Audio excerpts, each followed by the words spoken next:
നമസ്കാരം. നമ്മളിപ്പോൾ നിൽക്കുന്നത് ചൊക്കനാഥപുരം ശ്രീ മീനാക്ഷി സുന്ദരേശ്വര സ്വാമി ക്ഷേത്ര പരിസരത്താണ്.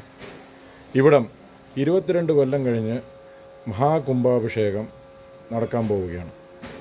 ക്ഷേത്രത്തിൻ്റെ വലിയൊരു ജീർണോദ്ധാരണ പരിപാടികളെല്ലാം ഒരു സമാപനത്തിലേക്ക് എത്തി. നമ്മുടെ മീനാക്ഷി സുന്ദരേശ്വര സ്വാമിയുടെ മഹാകുംഭാഭിഷേകത്തിന് ഒരുക്കങ്ങൾ ആരംഭിച്ചിരിക്കുകയാണ്. അതിൻ്റെ ഭാഗമായി 26-ാം തീയതി യാഗശാല പ്രവേശനത്തോടുകൂടി തുടങ്ങുന്ന ചടങ്ങുകൾ 29-ാം തീയതി രാവിലെ 6:45 മുതൽ 7:15 വരെയുള്ള ശുഭമുഹൂർത്തത്തിൽ മഹാകുംഭാഭിഷേകം നടത്താൻ തീരുമാനിച്ചിരിക്കുകയാണ്.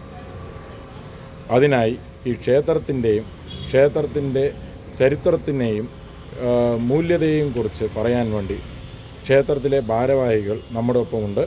അവർക്കായി നമസ്കാരം.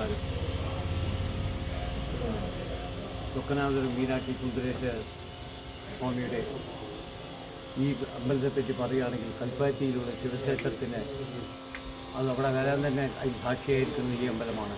ഈ ചുറ്റടുത്തുള്ള അമ്പലങ്ങളിലെല്ലാം തന്നെ ഏറ്റവും വലുതാണ് ഈ മീനാക്ഷി സുന്ദരേശ്വര ക്ഷേത്രവും. ഇവിടുത്തെ മീനാക്ഷി സുന്ദരേശ്വർ ഇതൊരു വിഗ്രഹങ്ങൾ തന്നെ വളരെ പ്രധാനപ്പെട്ടതാണ്. എന്തു വിചാരിച്ചാലും കാര്യങ്ങൾ കല്യാണമായാലും എന്തായാലും നടക്കണമെങ്കിൽ ഇവിടേക്ക് പൂജ നടക്കുകയാണെങ്കിൽ എന്നാണ് വിശ്വാസം. അതിൻ്റെ അനുഭവം എനിക്ക് കിട്ടിയിട്ടുണ്ട്. അപ്പോൾ ഞാൻ പ്രാക്ടിക്കലായി എൻ്റെ അനുഭവങ്ങളാണ് പറയുന്നത്. മാത്രമല്ല ഈ ദേശത്തിൻ്റെ തന്നെ ഏറ്റവും വലിയൊരു ഇതാണ് മീനാക്ഷി സുന്ദരേശ്വര ക്ഷേത്രം. കുംഭാഭിഷേകം കുറേ കൊല്ലങ്ങൾക്ക് ശേഷം നടക്കുകയാണെങ്കിലും ഇപ്പോൾ എല്ലാവരുടെ സഹായത്തോടും ഒരുമാതിരി ഒരു രീതിയിൽ എത്തിച്ചിട്ടുണ്ട്.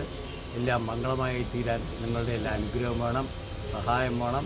എല്ലാവരും വന്ന് നടത്തിത്തരാൻ ഞങ്ങൾ അഭ്യർത്ഥിച്ചുകൊള്ളുന്നു. Thank U.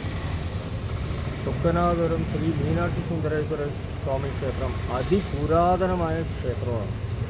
ഈ ക്ഷേത്രത്തിൻ്റെ മഹിമ എന്തെന്ന് അറിഞ്ഞാൽ, അതായത് മീനാക്ഷി അമ്മനും ശിവരും രണ്ടുപേരും സുന്ദരേശ്വര സ്വാമിയും ഒരേ ദിക്ക് നോക്കി കിഴക്ക് ഭാഗം നോക്കിയിട്ടാണ് വസിക്കുന്നത്. അത് വളരെ പ്രധാനമാണ്. ഇവിടുത്തെ പ്രധാന പൂജകൾ എന്തൊക്കെയെന്ന് ചോദിച്ചു കഴിഞ്ഞാൽ, ആദ്യം പ്രദോഷം നല്ലോണം ഇപ്പോൾ നല്ല രീതിയിൽ കൊണ്ടാടാനും പ്രദോഷ രഥത്തോടുകൂടി സ്വാമി ഊർവലം വെച്ച് ഉള്ളിൽ തന്നെ ബലം വെച്ച് വരാനും ഉള്ള എല്ലാ ഒരുക്കങ്ങളും ഇവിടെ ആയിട്ടുണ്ട്. അതേമാതിരി തന്നെ ഉമാമഹേശ്വര പൂജ, ശിവരാത്രി, തിരുവാതിര ആൻഡ് അന്നാഭിഷേകം, ഇതൊക്കെ വളരെ പ്രധാനമായിട്ട് നടക്കുന്ന പൂജകളാണ് ഇവിടെ. എല്ലാവരും ഈ മീനാക്ഷി സുന്ദരേശ്വര സ്വാമിയുടെ അനുഗ്രഹത്തിന് പാത്രീഭൂതരാവാൻ ഇവിടെ എല്ലാവരും നേരത്തെ തന്നെ കുംഭാഭിഷേക ഒരുക്കങ്ങൾ തുടങ്ങിക്കഴിഞ്ഞു. എല്ലാവരും കുംഭാഭിഷേകത്തിൽ പങ്കെടുത്ത് നല്ല രീതിയിൽ ക്ഷേത്രത്തിനെ കൊണ്ടു നടത്താനുള്ള എല്ലാ സഹായ സഹകരണങ്ങളും തരുവാൻ അഭ്യർത്ഥിച്ചു കൊള്ളുന്നു. എല്ലാവരും വന്ന് ഈവൻ നിങ്ങളുടെ കുടുംബത്തിലുള്ള എല്ലാവരെയും വിളിച്ചുകൊണ്ട് വന്ന് ഇവിടെ സ്വാമിയുടെ അനുഗ്രഹത്തിന് പാത്രീഭൂതരാൻ 22 കൊല്ലം കഴിഞ്ഞിട്ടാണ് കുംഭാഭിഷേകം നടത്തുന്നത്. അതും ഫുള്ളായിട്ട് ജീർണോദ്ധാരണം അമ്പലത്തിൻ്റെ ചെയ്തിട്ടാണ് ഇവിടെ നടത്തുന്നത്. അതുകൊണ്ട് എല്ലാവരും ഇവിടെ വന്ന് എല്ലാവരും ഭഗവാന്റെ അനുഗ്രഹത്തിന് പാത്രീഭൂതരാകാൻ വിനീതമായി അഭ്യർത്ഥിച്ചു കൊള്ളുന്നു. ഒരിക്കൽ കൂടി എല്ലാവരെയും അമ്പലത്തിലേക്ക് സ്വാഗതം ചെയ്യുന്നു. നന്ദി, നമസ്കാരം.